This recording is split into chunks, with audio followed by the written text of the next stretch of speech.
La ilaha illallah Allahumma rabb hadhihi ad-da'wati qa'imati sayyidan innaka la tukhliful mi'ad ya arhamar rahimin.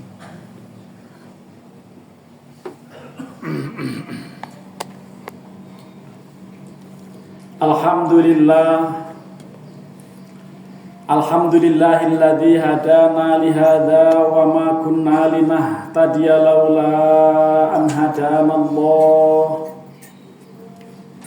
Ashhadu an la ilaha illallah wa ashhadu anna Muhammadar Rasulullah. Allahumma salli wa sallim wa barik ala sayyidina Muhammad ibni Abdillah wa ala alihi wa ashabihi wa man tabi'ahum bi ihsanin ila yaumil qiyamah, amma ba'du. Faya ibadallah, usikum wa iyaya bitaqwallah. Fa inna taqwa ra'su kulli sa'adah, kama anna ittiba'al hawa madaru kulli syaqawah, fattaqullaha haqqa taqwah. Saudara-saudara kaum muslimin jamaah salat Jumat Masjid An-Nur, Pamulang Permai, Tangerang Selatan, yarhamukumullah.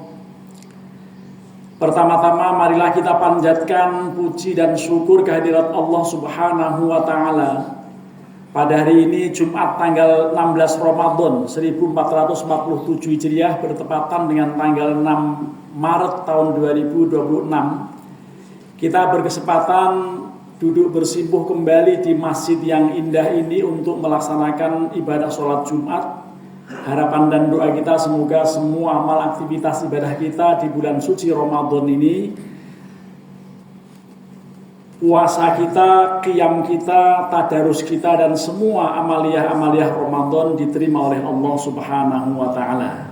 Rahmat dan salam kita mohon pada Allah, semoga Allah curahkan kepada junjungan kita Nabi besar Muhammad sallallahu alaihi wasallam beserta seluruh keluarga dan sahabat-sahabatnya. Berikutnya mari kita tingkatkan iman takwa kita kepada Allah.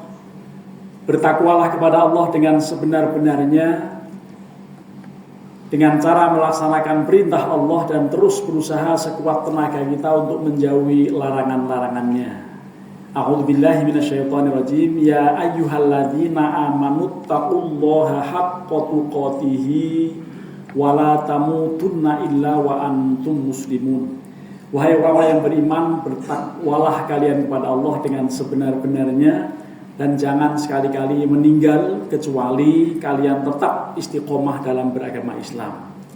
Kaum muslimin, tujuan mendasar disyariatkannya agama Allah ini untuk menjaga 5 hal prinsip yang populer dengan istilah maqasidus syariah atau al-kulliyatul khamsah atau panca jiwa syariah. Yaitu pertama lihifdziddin, untuk menjaga agama. Yang kedua lihifdzin nafsi, untuk menjaga jiwa manusia. Yang ketiga lihifdzil aqli, untuk menjaga akal manusia.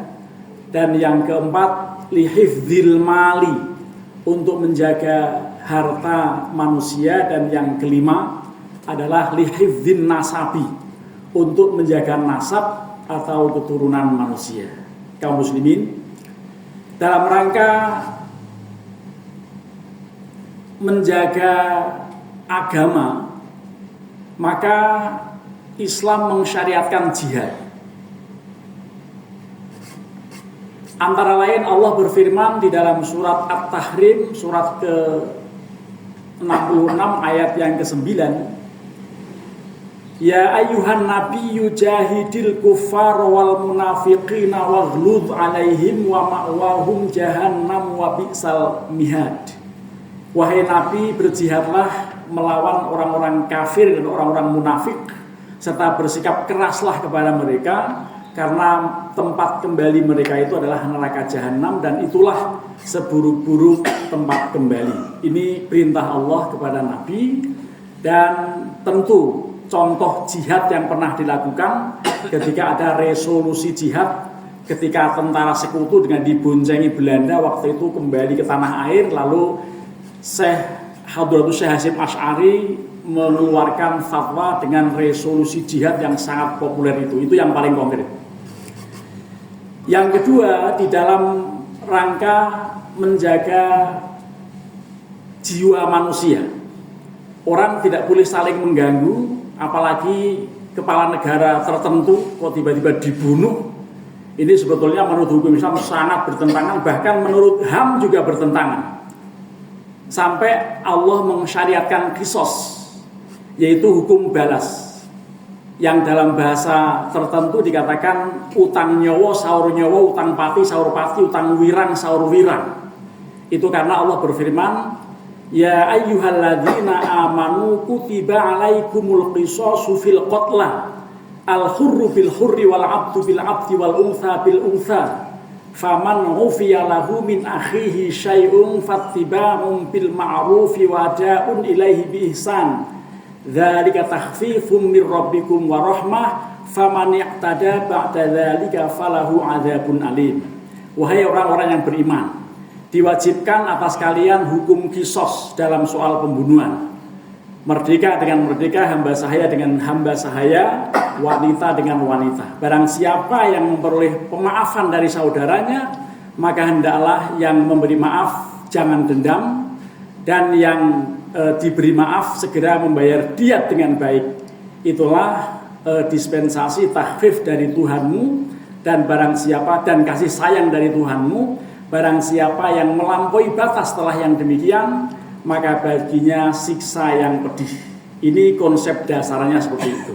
Kaum muslimin, jamaah sholat Jumat, yarhamukumullah. Kemudian tujuan syariat agama Islam yang ketiga adalah lihifdzil aqli, untuk menjaga akal. Karena akal harus dijaga, maka di dalam Islam sangat dilarang mengkonsumsi khamr, narkoba dengan berbagai jenis dan macam-macamnya. Bahkan bagi orang yang mengkonsumsi, maka hukumannya, kalau Al-Quran hanya mengatakan fastanibuhu la'allakum tuflihun, tetapi dalam banyak hadis dikatakan dicambuk sampai 40 kali, bahkan 80 kali. Sehingga Indonesia punya aturan khusus bagi gembong dan pengedar narkoba bisa ditembak mati. Ini konsep dasarnya dalam rangka apa? Untuk menjaga akal manusia yang memang generasi muda sekarang ini luar biasa tertarik dengan hal-hal yang seperti ini, termasuk tembakau sintetis yang sangat marak di kalangan remaja bahkan mahasiswa.